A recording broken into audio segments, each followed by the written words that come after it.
Welcome in, everybody, to Betting Pros. It's time to place your bets. It is me, Joey P, Joe Pisapia, and this is BP NFL, the Christmas special. That's right. Forget Charlie Brown and Rudolph and all that other crap. It's all about me and Scott Bogman talking football on Christmas Day and on Thursday Night Football, too. A little of everything here for you. That's what we give you on the Betting Pros. And Boggs, your Steelers are playing on Christmas, which has got to be weird for you. I mean, does it ruin the entire holiday, the rest of the day, if the Steelers look terrible? I mean, not for me, but for my whole family, yes, it will. So because of my attitude for the rest of the day. No, I mean, I don't let it like kill my day. But I do despise the Christmas games. I hate it. I do too. Just give me a day. Just let me have, especially a Wednesday. Just give me Wednesday with my family. Don't, cram this game. I don't know why they have to force it when they have Thursday games. It used to be an NBA holiday. Yeah.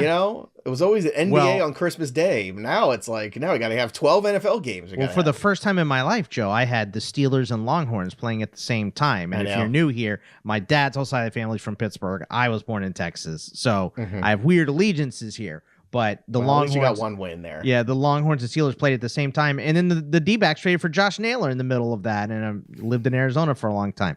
So, yeah, my head was about to explode. But we're calm. We're still alive. We're here. We're going. So, all right, well, let's kick off here. Pittsburgh Steelers at home, 10-5, taking on the Kansas City Chiefs, 14-1. -2.5 on the Chiefs. Feels right. No matter what, the Chiefs games are typically a little closer. 43 is the total. If anything, I might be shading the under on this one. Plus 120 at home for the Steelers. Look, here's the thing, Fox. It's like with Pickens, they're one offense. Without Pickens, they're another. And we're recording this on Monday because we're trying to get out here for the holiday, get a couple of days off. So I don't have clarity on it yet. My guess is that he plays, but even so, I just feel like with Hollywood Brown back and the way that offense was running a little bit, I like the Chiefs with the 2.5. Where are you at with this game? Yeah, I mean, I'm going to take the home team on short rest. So I don't really love this game either way on the line. I don't like either side of it, to be honest with you. I would stick to props that I have in this one and not really bet this game. All right, speaking of props, the one thing I mentioned to Erickson about this game in the look ahead was, I feel like it's going to be a lot of Najee Harris running up against a brick wall, just like we watched a bunch of times against the Baltimore Ravens. It feels like you kind of think the same thing. Yeah, not only is Najee not running well and running into a brick wall like Kansas City is a tough ask anyway, but the Steelers are moving to Jaylen Warren. Over the last 3 weeks, it's been way more Jaylen Warren. We saw 52-48 in week 14. Then we had 53 to 33% in terms of snap percentages of these guys being on the field. And this was the fumble week, week 15 for Najee, the one where he fumbled against the Eagles and then the Steelers just never got the ball back, right? And then this week, week 16, the Steelers went with Warren at 67% of snaps and Najee down to 28%. So it's just been way more Jaylen Warren anyway moving forward here. The Chiefs are third against the run. So for me, I think it's going to be Jaylen. So let's go with the under. This has already fallen 3 yards. It was 46.5 last night when I looked at it. It's 43.5 today on Monday.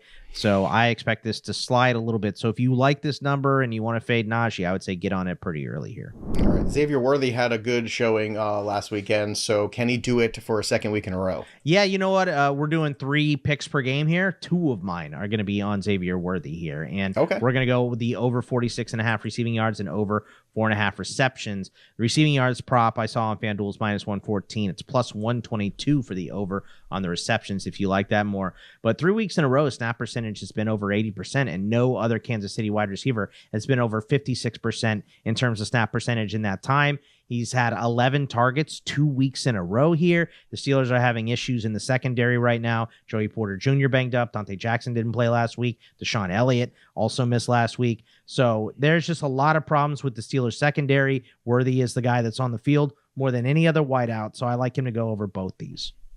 All right, so 2 overs there for Worthy, and you mentioned Warren, the pivot there. A pretty good number, you're getting plus 330 on the touchdown, so you feel pretty confident in that one, too. That feels about right to me also. Yeah, I don't know if I feel confident in it, but I love this number. Like, it's a good return, considering the pivot to the backfield. Plus 330, I think he'll have to break it, because if they go to near the goal line, that's where Najee's going to live, is near the goal line. They have pass down there as well. But I think if he can break one, he can get this in the 3+1. I really like. All right, let's move on to the afternoon game here. The second one you've got at 4:30, Baltimore, Houston. Houston 9-6, Baltimore 10-5. Tank Dell will be gone. Unfortunately, a terrible injury for him. We wish him all the best. I mentioned that on Monday's show as well. But plus 3.5 here at home. Houston Texans taking on the Ravens. Ravens look like they are starting to roll now. Bye week, confidence builder game, big game against Pittsburgh. Lamar's playing out of his mind right now. Henry looked great in that last game too. 47 is the total, plus 170 on the Houston side. It feels like whenever Houston is matched with somebody that's better than them, they fall short. And I think that's where I'm at here. I think this should be 4.5 personally for Baltimore. So I'm on Baltimore here. Once again, I hate being so chalky, especially on Christmas, but maybe it's going to be a white Christmas full of chalk after all. Yeah, it could be. Again, this line is very good. I don't know how much I would mess with it. I think I'm with you. Gun to my head, I am taking Baltimore in this game. I feel like my favorite play might be the over, though. I just think that I think that Stroud is going to be able to pass a little bit. I thought he did a great job against Kansas City. Obviously didn't all work out, but I thought he was really good in that game, and Baltimore can't be passed on. So I don't know. I see this as tight for a little bit, and I feel like there's going to be some points. We'll see. Okay. Let's talk about CJ Stroud. The total is 1.5 passing touchdowns. You want to go over or under that? Let's go over that one. It's plus 136. I love that number. 2 passing touchdowns in 3 of the last 4 for CJ Stroud. Baltimore still 31st against the pass. Rush through 2 touchdowns against them. And the Texans 68.4 passing touchdowns to 32.6 rushing touchdowns. 5th highest passing touchdown percentage in the NFL. So when they're getting down there, most of the time they aren't throwing it. So I like the over on the touchdowns for Stroud. Okay, let's talk about Joe Mixon, 67.5 rushing yards, where Baltimore is good up front. This is a bit of a problem. Now, Mixon's what they want to do. So can they force the ball enough there to get over the 67.5, or does it fall short? I think it falls short. It just has not been working well recently, right? So Mixon, he's been under this in 3 of his last 4. This total has also fallen 3 yards, by the way. It was 70.5 when I looked at it yesterday. Wake up this morning, 67.5. Baltimore, number 1 rush defense in the NFL. And Houston just passes a lot, 11th in passing percentage. Some teams have completely abandoned the run versus Baltimore. We saw Houston do that against Kansas City last week, and they had 41 pass plays and 17 rush plays. So, yeah, I just think that this is one where, you get down 10 points, and you just start to chuck it. So we'll see what happens with Stroud, but the way Baltimore's defense is beatable through the air and not beatable on the ground, it makes for a pretty easy pick here.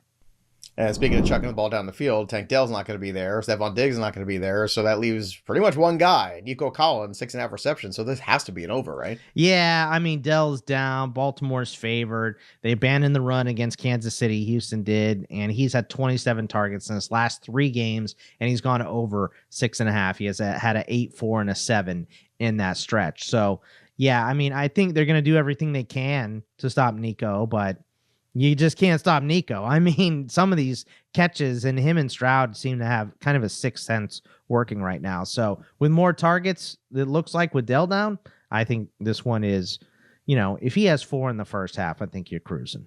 All right, let's go for a touchdown here in this game. What's the best touchdown call on the board for you? Give me Mark Andrews. I didn't have a lot of props for Baltimore because there's, Zay Flowers is questionable. There's just a lot of questionable guys right now. They estimated Derrick Henry as a no practice. Same thing with Lamar yesterday. I think all these guys are going to play. It's just short rest. Late in the year. Yeah, I mean, that's the thing too. It's late in the year, short rest, all that stuff. But because of that, we're not getting props in other spots. So give me Mark Andrews at plus 150. Still not catching a lot of footballs, but they are in the end zone a lot when he catches them. All right, so that's what the Christmas day looks like on Wednesday. We'll get to Thursday in a second. Don't forget, make sure you download the BettingPros app, sync your sports books for free, and use the tools to make you successful, including the betting systems tool. You can track your performance of different betting systems over time. You can optimize your bets, and the customizable betting systems tool, you can do it by sport, by bet type, by time frame, anything that you want, and there's plenty on there to check out. Or, like I said, you can create your own, but you can only do it if you download the BettingPros app today and start elevating your betting strategy to take your betting to the next level. Let's talk about this Thursday night game here. Not necessarily one that we're running to. Chicago 4-11, hosting at home the Seattle Seahawks, 8-7. The Seahawks have a lot to play for, trying to stay alive here in the West. -3.5 favorites against Chicago. 42.5 is the total, +145 for the Chicago Bears on the money line. Now, Boggs, here's the thing. Seattle's a better football team.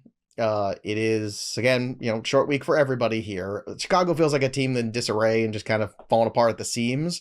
But I just don't know if I have enough trust anywhere for investment in this game. I got to be honest with you, this is a tough one. If anything, I think I'm just looking to the props. But for this game in particular, is there anything that stands out to you on the lines? I feel better about this game than I do the other two, just a little bit, just because there's so much on the line for Seattle and there's nothing on the line for Chicago. Yeah. I just think we're going to see Seattle's best effort. There's also, it looks like rain in the forecast right now. We've seen Seattle play through a bunch of rain games already this year, obviously, in Seattle. And cold and rainy and not crazy windy. I think what I saw was 8 miles per hour was like your standard wind in this game. So not anything that should affect passing with rain.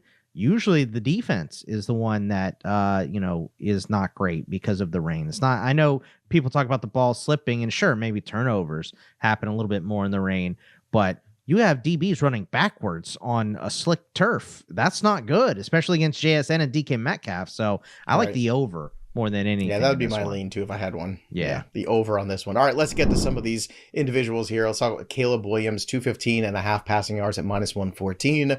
The under or the over? Yeah, I like the over on this one, 215.5 yards. 4 of his last 5 games he's gone over this. Chicago routinely has abandoned the run since getting rid of Waldron, and he's hit this in 4 of 6 since Waldron was fired. We just talked about it. I kind of like Seattle in this game. I think there's way more to play for them. So I just think that Caleb is going to have to pass. They give up on that run so quick with DeAndre Swift recently. I think it's going to happen again in this game. All right, let's go talk about DK Metcalf, because I know you always like these longest receptions here. And the Bears certainly have allowed some big plays. So 24.5 is the longest reception for DK at -114. So let's talk about this one. Let's air this one out before DK gets aired out here. Yeah, hopefully this isn't the ghost of Christmas past that I'm seeing here, right? Hopefully he's all good, but 24.5 on the longest reception. I mean, the Bears have allowed 53 plays over 20 yards this season. Metcalf is number 1 in the NFL in targets of 20 or more yards. A rain in the forecast, again, helps the offense with those DBs slipping back, especially on a go route. So I like Metcalf to hit a big one in this game. I don't know if he's going to have a ton of receptions because Gino has been obsessed with JSN recently. It's a good spot to be in. None of his numbers paid well, by the way, JSN. I looked at a bunch of props for him. Didn't really like them with the numbers. It's also early in the week, so we're not getting everything we could possibly have. But I think if somebody's going to catch a big pass in this game, I like it to be DK. All right, let's talk about Keenan Allen. The number for him is 59.5 receiving yards. So I guess this is your target to go over if you like Caleb Williams, right? Somebody's got to be the favorite target here. Yeah, and he's had 13 targets in each of the last 2 games. He's hit this in 4 of 6 since the OC change. And he could pick this up in a chunk because a lot like DK Metcalf, he's had 21 targets of 20 or more yards this season. That's tied for 12th.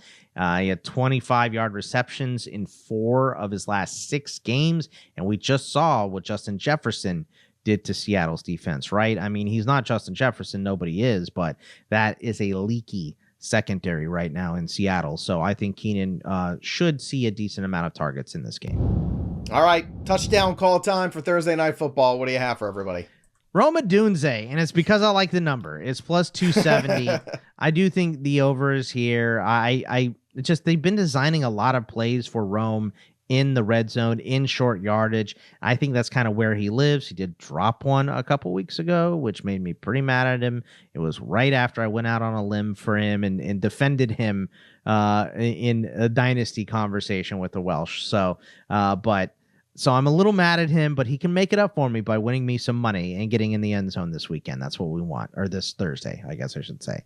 And that's Thursday. What we want. The days start to run together. All I know is that every day there's a football game. Yes. From now until the end of the year, pretty much. There's one on right now. Which is great. I mean, I love it. But at the same time, when you're in the content side, it gets a little exhausting at times. Yes. But we're going to refresh over the holidays. We want everybody to have a great holiday here from us at Betting Pros. Again, make sure if you're listening to the podcast, you give us a 5-star review wherever you get your podcasts. It's a small thing, but it's has a really big impact on the show. So we really appreciate if you could drop a 5-star review wherever you listen, and make sure you drop a little review too, how much you love the shows, and of course, how much you love Scott Bogman. That's always nice. And of course, don't forget to subscribe to the YouTube channel here at Betting Pros, because we're going to take you through the rest of the NFL season, through the playoffs, college football playoffs, NBA, everything. Before you know it, baseball will be around the corner, and I'm looking forward to that because it's 17 Black degrees Book's here out right now. Yeah, Baseball Black Book's out. I mean, let's go. We're ready to go. I mean, it's crazy time, man. It's crazy time. And on behalf of all of us here at Betting Pros, we want to wish everybody a happy, healthy holiday as well. So enjoy the time with your friends and family. Enjoy the football, because there's certainly enough of it. That'll do it for us, but the story of the game goes on. For Scott Bogman, I'm Joey P. We'll see you next time, kids.